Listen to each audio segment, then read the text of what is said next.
போன லெக்சரில் ஸ்டாப் பண்ணதோட இங்கே கண்டினியூ பண்ண போகிறோம். இப்போ வந்து ஹைட்ரஜன் ஸ்பெக்ட்ரம் அப்படின்ற கான்செப்ட். ஓகே, ஸோ பேசிக்காக ஸ்பெக்ட்ரம் அப்படின்னா நீங்கள் 10th படிச்சிருப்பீங்க. வந்து ஒயிட் லைட் வந்து ஒரு ப்ரிசம் இருக்கும். அப்புறம் வந்து ஒயிட் லைட்டை பாஸ் பண்ணும்போது அது அப்படியே டிஸ்பர்ஸ் ஆகி 7 கலர்ஸாக வந்து ஃபார்ம் ஆகும். இதுதான் அப்புறம் வந்து இதான் நம்ம வந்து இங்கே கலர்ஸ் வந்து ஃபார்ம் ஆகுறது தான் நான் வந்து ஸ்பெக்ட்ரம் அப்படின்னு சொல்லுவோம். ஸோ இங்கே ஹைட்ரஜன் ஸ்பெக்ட்ரம்னா என்ன? ஸோ ஒரு எலக்ட்ரோமேக்னெட்டிக் ரேடியேஷன் வந்து மேட்டரோட இன்ட்ராக்ட் ஆகுது. ஸோ நம்ம வந்து ஹீட் ஏதாச்சும் சப்ளை பண்ணுறோம் அந்த மாதிரினா ஒரு ஆட்டமில் அந்த எலக்ட்ரான்ஸ் இருக்குல்ல, அந்த எலக்ட்ரான்ஸ் வந்து எனர்ஜி அப்சார்ப் பண்ணும். ஸோ இப்போ இங்கே இருக்குது நியூக்ளியஸ், 2 ஆர்பிட், இங்கே இருக்கிற எலக்ட்ரான் இருக்குதுன்னு வச்சுக்கோ. இங்கே எலக்ட்ரான் வந்து நம்ம எனர்ஜி கொடுக்கும்போது நம்ம போனதுலேயே பார்த்தோம், எனர்ஜி வந்து கெயின் ஆனால் என்ன ஆகும், எலக்ட்ரான்ஸ் வந்து ஹையர் எனர்ஜி ஸ்டேட்டுக்கு ஜம்ப் ஆகும். ஸோ இது n = 1 ஸ்டேட், இது வந்து n = 2 ஸ்டேட். அப்போ எனர்ஜி கெயின் பண்ணதுக்கப்புறம் இந்த எலக்ட்ரான் வந்து இங்கே ஜம்ப் ஆகுது.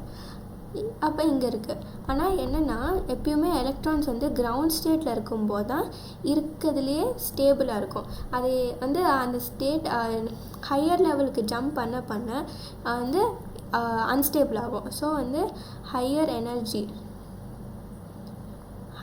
எனர்ஜினா இட் இஸ் அன்ஸ்டேபிள். ஓகே, இது வந்து ஞாபகம் வச்சுக்கணும். ஸோ இப்போ வந்து நான் இந்த எனர்ஜி சப்ளை பண்ணுறேன், அந்த எனர்ஜியை அப்சார்ப் பண்ணி அதுக்கு இப்போ ஹை எனர்ஜி வந்துருச்சு, அடுத்த ஹையர் எனர்ஜி லெவலுக்கு ஜம்ப் பண்ணிடுச்சு. இங்கே என்னென்னா இங்கே அன்ஸ்டேபிளாக இருக்குது. அப்போ அன்ஸ்டேபிளாக இருக்கும்போது அது திருப்பி வந்து ஸ்டேபிள் ஆக ட்ரை பண்ணும். அப்போ ஸ்டேபிள் ஆக ட்ரை பண்ணணும்னா என்ன பண்ணணும், இது அப்சார்ப் பண்ண எனர்ஜியை ரிலீஸ் பண்ணும். இந்த ரிலீஸ் பண்ணிவிட்டு இது திருப்பி வந்து கிரவுண்ட் ஸ்டேட்டுக்கே போயிடும் ஸ்டெபிலிட்டிக்காக. ஸோ அதுதான் இங்கே இருக்குது. இப்போ EM ரேடியேஷன் வந்து நம்ம இன்ட்ராக்ட் பண்ணும்போது இது அப்சார்ப் பண்ணோம், ஆட்டம்ஸ் வந்து அப்சார்ப் பண்ணோம். அதுக்கப்புறம் ஹையர் எனர்ஜி லெவலுக்கு எக்ஸைட் ஆகிரும். ஆனால் அங்கே என்ன பிரச்சனை, அங்கே வந்து அன்ஸ்டேபிளாக இருக்குது. அப்போ அது திருப்பி கிரவுண்ட் ஸ்டேட்டுக்கு ரிட்டர்ன் பண்ண ட்ரை பண்ணும். அப்படி ரிட்டர்ன் ஆகும்போது அது வந்து எனர்ஜியை ரிலீஸ் பண்ணும். அதுதான் வந்து எமிட்ஸ் ரேடியேஷன்.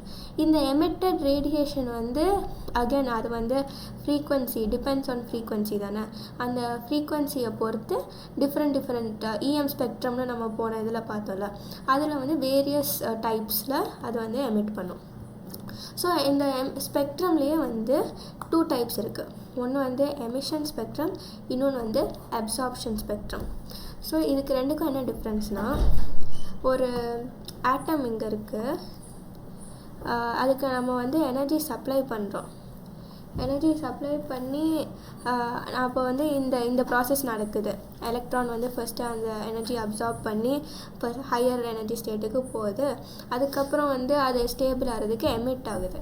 இப்போ நம்ம இந்த எமிட்டட் ரேடியேஷன் இருக்குல்ல, இதை நம்ம ரெக்கார்ட் பண்ணால் அதான் எமிஷன் ஸ்பெக்ட்ரம். ஓகே, அப்போ வந்து அந்த எமிஷன் ஸ்பெக்ட்ரம் வந்து இந்த மாதிரி இருக்கும். ஒரு டார்க் பேண்டில் அங்கங்கே மட்டும் சில கலர்ஸை மட்டும் ஒரு லைன் வந்து கலர்டாக தெரியும். ஸோ ஒரு டார்க் பேண்டில் ஒயிட் பிரைட் லைன்ஸ் மாதிரி. ஸோ அதான் bright spaces on dark spectrum. இது அங்கங்கே அந்த பிரைட் லைன்ஸ் இருக்குல்ல, இந்த லைன்ஸ் வந்து என்ன டினோட் பண்ணுதுன்னா, இது எந்தெந்த ஃப்ரீக்வன்சிலாம் இங்கே எமிட் ஆகுதோ அந்தந்த ஃப்ரீக்வன்சி மட்டும் பிரைட்டாக இருக்கும், மிச்சம் எல்லாமே டார்க்காக இருக்கும். ஸோ அதனால தான் வந்து டார்க் பேக்ரவுண்ட், அதில் இது கரெக்டாக எந்த ஃப்ரீக்வன்சியில் லைட் எமிட் பண்ணுதோ அந்த ஃப்ரீக்வன்சிக்கு கரஸ்பாண்டிங்காக ஒரு கலர் இருக்கும்ல, ஸோ அந்த லைன்ஸ் மட்டும்தான் நமக்கு இந்த ஸ்பெக்ட்ரமில் தெரியும். ஓகே, இப்போ அடுத்து வந்து அப்சார்ப்ஷன் ஸ்பெக்ட்ரம். ஸோ இதில் எப்படி இருக்குன்னா, ஒரு ரேடியேஷன் ஒரு சாம்பிள் இங்கே இருக்குன்னா அதுக்கு நம்ம ரேடியேஷன் வந்து சென்ட் பண்ணிட்டே இருக்கோம். அப்போ அது வந்து சர்டன் வேவ்லென்ஸை மட்டும்தான் அது அப்சார்ப் பண்ணும். ஸோ சில வேவ்லென்ஸ் வந்து அதை அப்சார்ப் பண்ணும், மிச்ச வேவ்லென்ஸ்லாம் அப்படியே போயிடும். ஓகே. அப்போ இதை நம்ம வந்து ரெக்கார்ட் பண்ணால் இதுதான் வந்து நமக்கு அப்சார்ப்ஷன் ஸ்பெக்ட்ரம். அப்போ இந்த கேஸில் வந்து மோஸ்ட்டாக வந்து அந்த லைட் நம்ம பாஸ் பண்ணுற ரேடியேஷன் வந்து போயிடும். எதெல்லாம் வந்து இந்த சாம்பிள் அப்சார்ப் பண்ணுதோ அது மட்டும்தான் இங்கே மிஸ்ஸிங்காக இருக்கும். அதனால தான் இங்கே அப்சார்ப்ஷன் ஸ்பெக்ட்ரமில் பிரைட் பேக்ரவுண்டில் டார்க் ஸ்பேசஸ். ஓகே, இங்கே போட்டிருக்கு டார்க் ஸ்பேசஸ் இன் பிரைட் ஸ்பெக்ட்ரம்.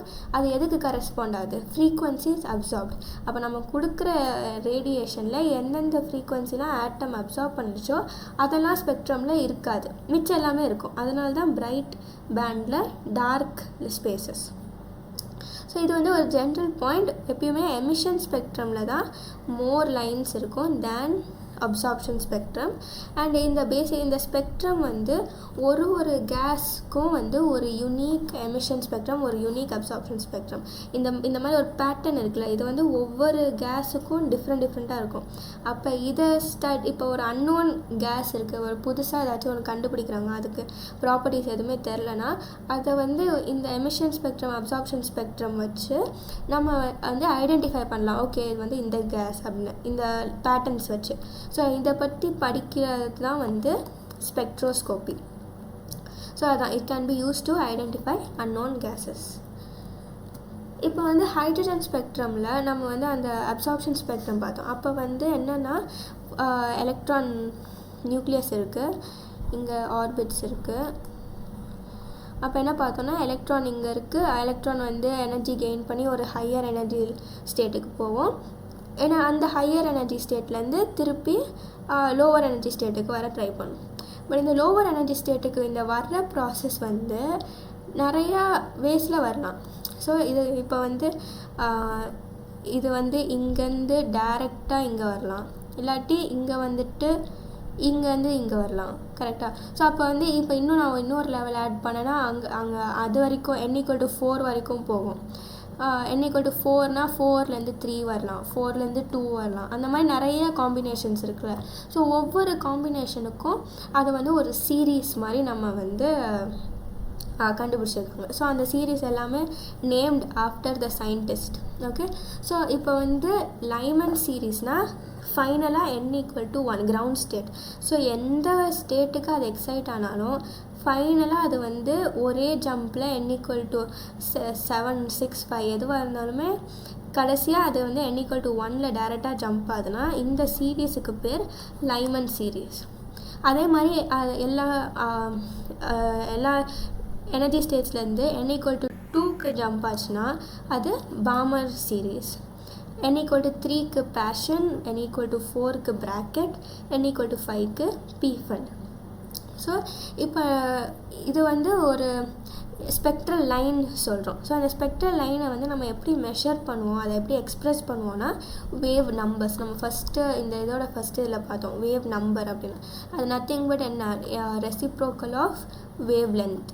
ஸோ அதுக்கு என்ன ஃபார்முலானா wave number is equal to RH times 1/n1² minus 1/n2² centimeter inverse. இப்போ இந்த RH வந்து ஒரு கான்ஸ்டன்ட் 109,677 centimeter inverse. ஸோ இதில் n1 வந்து ஃபைனல் ஸ்டேட், n2 வந்து இனிஷியல் ஸ்டேட். ஸோ n2 இனிஷியல்னால் இப்போ வந்து ஃபார் எக்ஸாம்பிள் ஒரு எலக்ட்ரான் வந்து n=6 இருக்குது, இங்கே இருக்குது எலக்ட்ரான். அப்போ அது வந்து அப்போ இங்கே வந்து n2 வந்து 6, அந்த எலக்ட்ரான் வந்து இங்கே 4க்கு வருதுன்னா n1 வந்து 4. அப்படியே இந்த எலக்ட்ரான் வந்து டைரெக்டாக கிரவுண்ட் ஸ்டேட் வருதுன்னா இந்த கேஸில் n1 = 1. ஸோ அந்த மாதிரி. ஸோ இனிஷியல் ஸ்டேட் வந்து n2, அது எங்கே ஃபைனலாக முடியுதோ அது வந்து n1. ஸோ பேசிக்காக அப்போ இந்த லைமன் அப்படிங்கிறதுனா எந்தெந்த ஸ்பெக்ட்ரல் லைன்ஸுக்கெலாம் n1 வந்து 1ஓ அது எல்லாமே லைமனில் வரும். அப்போ எதுக்கெலாம் வந்து n1 = 2ஓ அதெல்லாம் அந்த சீரீஸ், அந்த ஸ்பெக்ட்ரல் லைன்ஸ் ஃபுல்லாக பாமர் சீரீஸில். அதே மாதிரி 3, 4, 5க்கு. ஓகே. அப்போ வந்து wave length is inversely proportional to எனர்ஜின்னு நமக்கு தெரியும். ஏன்னா வந்து E = hc/λ. ஸோ வந்து இயும் E is inversely proportional to wave length, இது தெரியும். அப்போ எந்த ஸ்பெக்ட்ரல் லைன்ஸுக்கு மேக்ஸிமம் வேவ் லென்த் இருக்கோ அதுக்கு தான் மினிமம் எனர்ஜி இருக்கும். கரெக்டாக? ஸோ அப்போ வந்து மினிமம் எனர்ஜினா என்ன? கரெக்டாக n = 1 இருக்குன்னா n = 1லேருந்து எது மினிமம் எனர்ஜி, எது க்ளோசஸ்ட் எனர்ஜியில் இருக்குது? n = 2. அப்போ ஒரு எனர்ஜி லெவலுக்கு ஜஸ்ட் நெக்ஸ்ட் டு தட் என்ன எனர்ஜி லெவல் இருக்கோ அதுலேருந்து வர ஸ்பெக்ட்ரல் லைன்ஸுக்கு தான் இருக்கிறதுலே கம்மியான எனர்ஜி இருக்கும். ஆனால் அதுக்கு தான் மேக்ஸிமம் லாம்டா இருக்கும். கரெக்டாக? ஸோ அதனால தான் இப்போ இங்கே போட்டிருக்கேன் n2 = n1 + 1. ஸோ அந்த இனிஷியல் ஸ்டேட்டும் அந்த ஃபைனல் ஸ்டேட் அந்த டிஃப்ரென்ஸ் வந்து ஜஸ்ட் 1. அப்போ தான் அதுக்கு வந்து minimum energy but maximum wave length. அதுக்கு அப்படியே ஆப்போசிட் அதை வந்து நம்ம என்ன சொல்லணும்னா first line of series. So நம்ம ஃபஸ்ட்டு மெஷர் பண்ணது எப்பயுமே வந்து இந்த டயக்ராம் படி பார்த்திங்கன்னா ரைட் சைட்லேருந்து தான். ஸோ அப்போ இதுதான் ஃபர்ஸ்ட் லைன், அப்போ இது வந்து நம்ம செகண்ட் லைன், இது தேர்ட் லைன், இது எல்லாமே லைமன் சீரீஸ்க்கு. இப்போ இதுக்கு வந்து இது first line of Balmer series, second line of Balmer series, third line of Balmer series, அந்த மாதிரி போகும். ஸோ அதே மாதிரி ஆப்போசிட்டில் எந்த ஸ்பெக்ட்ரல் லைன்ஸுக்கு மேக்ஸிமம் எனர்ஜி இருக்கோ அதுக்கு தான் மினிமம் வேவ் லென்த். மேக்ஸிமம் எனர்ஜினா என்ன? பேசிக்லி n2 வந்து இன்ஃபினிட்டி. அந்த இன்ஃபினிட்டிலேருந்து அது வந்து n1க்கு வர்றது தான் இருக்கிறதுலே லார்ஜஸ்ட் எனர்ஜி டிஃப்ரென்ஸ். அப்போ அதுக்கு தான் இருக்கிறதுலே லோவஸ்ட் வேவ் லென்த். ஸோ அதுக்கு அந்த கொஸ்டினில் வந்து ஃபர்ஸ்ட் லைன் ஆஃப் சீரீஸ் இல்லாட்டி minimum energy, maximum wave length அந்த மாதிரிலாம் கொடுத்துருந்தா இந்த கண்டிஷன்ஸ் அக்கார்டிங்லி நம்ம அப்ளை பண்ணணும். ஓகே, ஸோ இப்போ வந்து நான் 2 எனர்ஜி லெவல் எடுக்கிறேன். n = 5 எடுக்கிறேன், n = 2 எடுக்கிறேன். அப்போ n = 5லேருந்து நான் 2 ரீச் பண்ணுறதுக்கு எனக்கு நிறையா வழி இருக்குது. ஸோ 5லேருந்து 4 வந்துட்டு, 4லேருந்து 3 வந்துட்டு, 3லேருந்து 2 வரலாம், இல்லாட்டி 5லேருந்து டேரெக்டாக 2 வரலாம், இல்லாட்டி 5 to 3, 3 to 2. ஸோ இந்த மாதிரி நிறைய காம்பினேஷன்ஸ் இருக்குது.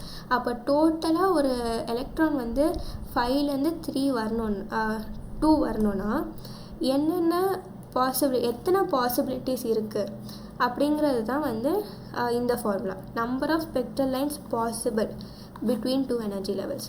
இப்போ n2 - n1 times n2 - n1 + 1 by 2. So இது வந்து ஒரு n2 n1 2 எனர்ஜி லெவல் கொடுத்தா எத்தனை டிஃப்ரெண்ட் பாசிபிலிட்டிஸில் அது வந்து ஸ்பெக்ட்ரல் லைன்ஸ் பாசிபிள், அதை எப்படிலாம் வந்து அந்த எலக்ட்ரான் வந்து ரீச் பண்ணலாம் அப்படிங்கிறது தான் இந்த ஃபார்முலா. ஓகே, ஒரு question. Number of spectral lines obtained in helium plus spectra when an electron makes transition from 5th excited state to 1st excited state. So இது வந்து நம்ம இந்த பார்த்த ஃபார்முலா தான். n2 - n1 times n2 - n1 + 1 by 2. இப்போ இதில் n2 வந்து என்ன, இனிஷியல் ஸ்டேட் என்ன, 5, 5th excited ஸ்டேட்லேருந்து 1st excited state. So அப்போ n1 வந்து 5th excited ஸ்டேட். ஓகே, இது வந்து ஒரு சின்ன கான்செப்ட் இருக்குது. இப்போ வந்து நியூக்ளியஸ் இருக்குது, இதுக்கு இங்கே இருக்குது, இன்னொரு ஆர்பிட் இங்கே இருக்குது. ஓகே, இது வந்து n = 1. ஆனால் இது என்ன பார்த்தோம், கிரவுண்ட் ஸ்டேட்டுன்னு பார்த்தோம். இது n = 2. ஆனால் இதுதான் ஃபர்ஸ்ட் எக்ஸைட்டட் ஸ்டேட். அப்போ இது n = 3னா இது செகண்ட் எக்ஸைட்டட் ஸ்டேட். அப்போ கொஸ்டினில் தெளிவாக பார்க்கணும். இப்போ கொஸ்டினில் என்ன போட்டிருக்கு, 5th excited state. 5th excited ஸ்டேட்னா n2 வந்து என்னது ஆக்சுவலி 6 அண்ட் ஃபர்ஸ்ட் எக்ஸைட்டட் ஸ்டேட்னா n1 வந்து பேசிக்லி 2. ஏன்னா வந்து நம்ம வந்து n = 1 வந்து கிரவுண்ட் ஸ்டேட், லைக் 0 மாதிரி, 0லேருந்து ஆரம்பிக்குது. ஸோ அதனால் வந்து எல்லாமே வந்து ஒரு n = 2னா எக்ஸைட்டட் ஸ்டேட் வந்து ஃபர்ஸ்ட், அந்த மாதிரி மாறும் லைட்டாக. ஸோ கொஸ்டினை வந்து ஒழுங்காக பார்த்துக்கணும். இப்போ வந்து நம்பர் ஆஃப் ஸ்பெக்ட்ரல் லைன்ஸ் என்ன ஃபார்முலா வரும், n2 - n1 + 1 by 2. அப்போ இங்கே 6 - 2 4, 6 - 2 4, 4 + 1 5 by 2. இது வந்து 20 by 2 10. இதுதான் ஆன்சர். Okay, last question. ஒரு shortest wavelength of H atom in Lyman series is λ1. Longest wavelength in Balmer series of He + S. Okay, so இப்போ வந்து நம்ம அந்த வேவ் நம்பர் வச்சு ஒரு ஃபார்முலா பார்த்தோம்ல. ஸோ அதை வந்து நம்ம 1/λன்னு வச்சு பார்க்கலாம். ஏன்னா வந்து கொஸ்டினில் வந்து அவங்க வேவ் லென்த் பற்றி இருக்குது. ஸோ 1/λ1 அதான் வந்து shortest wave length of Lyman series. Shortest wave லென்த்னால் என்ன சொன்னேன்? ஷார்ட்டஸ்ட் வேவ் லென்த்னா மேக்ஸிமம் எனர்ஜி. மேக்ஸிமம் எனர்ஜினா n2 is infinity. கரெக்டாக? ஸோ அப்போ 1/λ is equal to RH z square. இங்கே z என்ன? ஹைட்ரஜன், அதனால 1 டைம்ஸ் இங்கே ஃபார்முலாவில் என்ன இருந்துச்சு? 1/n1 square minus 1/n2 square. So 1/n1 square. n1 இங்கே வந்து 1, ஏன்னா வந்து ஷார்ட்டஸ்ட் வேவ் லென்த். அப்போ இன்ஃபினிட்டி டு 1 தான் இருக்கிறதுலே லார்ஜஸ்ட் எனர்ஜி டிஃப்ரென்ஸ். அதுக்கு தான் shortest wave length. Okay, so அப்போ 1/1 ஸ்கொயர் மைனஸ் 1/infinity ஸ்கொயர். அப்போ இது என்ன? இது வந்து இன்ஃபினிட்டி 1/infinity ஸ்கொயர் வந்து 0, 1/1 இங்கே 1. அப்போ பேசிக்காக இது வந்து ஜஸ்ட் RH. அடுத்து அதே மாதிரி செகண்ட் பார்ட்டுக்கு போகலாம். பட் இங்கே வந்து longest wavelength. So longest wave length of, ஆனால் என்ன? Bomber series. பாமர் சீரீஸ் எங்கே ஆரம்பிக்குது? பாமர் சீரீஸ் வந்து இங்கே. ஸோ அப்போ n is equal to 2ல் ஆரம்பிக்கும். அப்போ n equal to 2னா எந்த n2 is equal to 2. அப்போ n1 வந்து 3. ஓகே, ஸோ இதுக்கு வந்து லீஸ்ட் எனர்ஜி. லீஸ்ட் எனர்ஜினா ஜஸ்ட்டு 1 above இருக்கணும் எனர்ஜி டிஃப்ரென்ஸ். அப்போ இங்கே பாமர் சீரீஸுங்கும் போது n1 is equal to 2, அப்போ n2 is equal to 3. So அதே மாதிரி இங்கே ஃபார்முலா யூஸ் பண்ணால் 1/λ2 is equal to RH. ஆனால் இங்கே வந்து HE ப்ளஸ், அதனால் வந்து Z வந்து 2. So 2 square 1/2 square minus 1/3 square.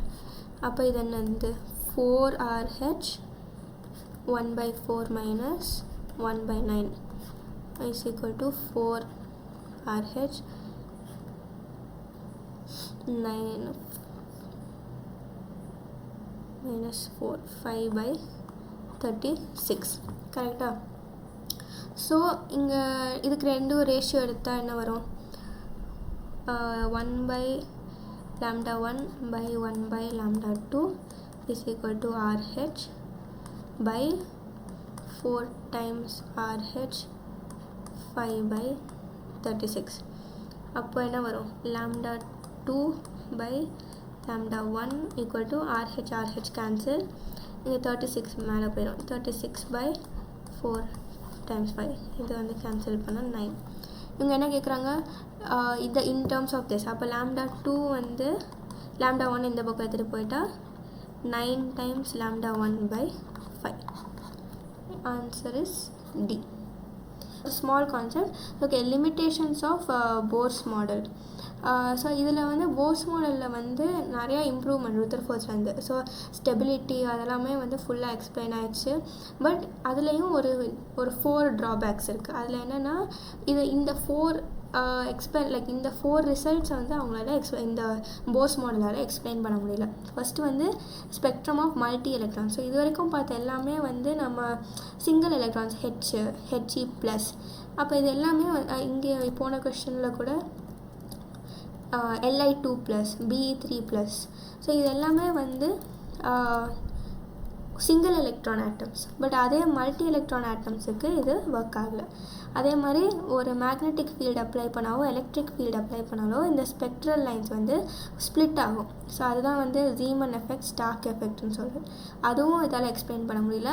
Second வந்து ஒரு பாண்ட் ஃபார்மேஷன், எப்படி 2 ஆட்டம்ஸுக்கு நடுவில் பாண்ட் ஃபார்ம் ஆகுது அப்படிங்கிற பார்ட்டும். நீங்கள் ஒரு ஹைட்ரஜன் ஸ்பெக்ட்ரமில் வந்து க்ளோஸாக பார்த்தா இது வந்து ஒரு ஸ்பெக்ட்ரம் மாதிரி இருக்கும். ஆனால் அது வந்து actually 2 very closely put lines மாதிரி இருக்கும். ஸோ இதை வந்து அவங்க டபுளட் அப்படின்னு சொல்லுவாங்க. அதே மாதிரி சம்டைம்ஸ் 3 க்ளோஸாக இருக்கும். அப்போ இது ட்ரிப்ளட். இந்த மாதிரிலாம் ஃபார்ம் பண்ணுறது எதனால் அப்படிங்கிறது வந்து இந்த மாடல் எக்ஸ்பிளைன் பண்ணுறேன். ஸோ இதுதான் லிமிட்டேஷன்ஸ். ஸோ அடுத்த கிளாஸில் கண்டினியூ பண்ணலாம்.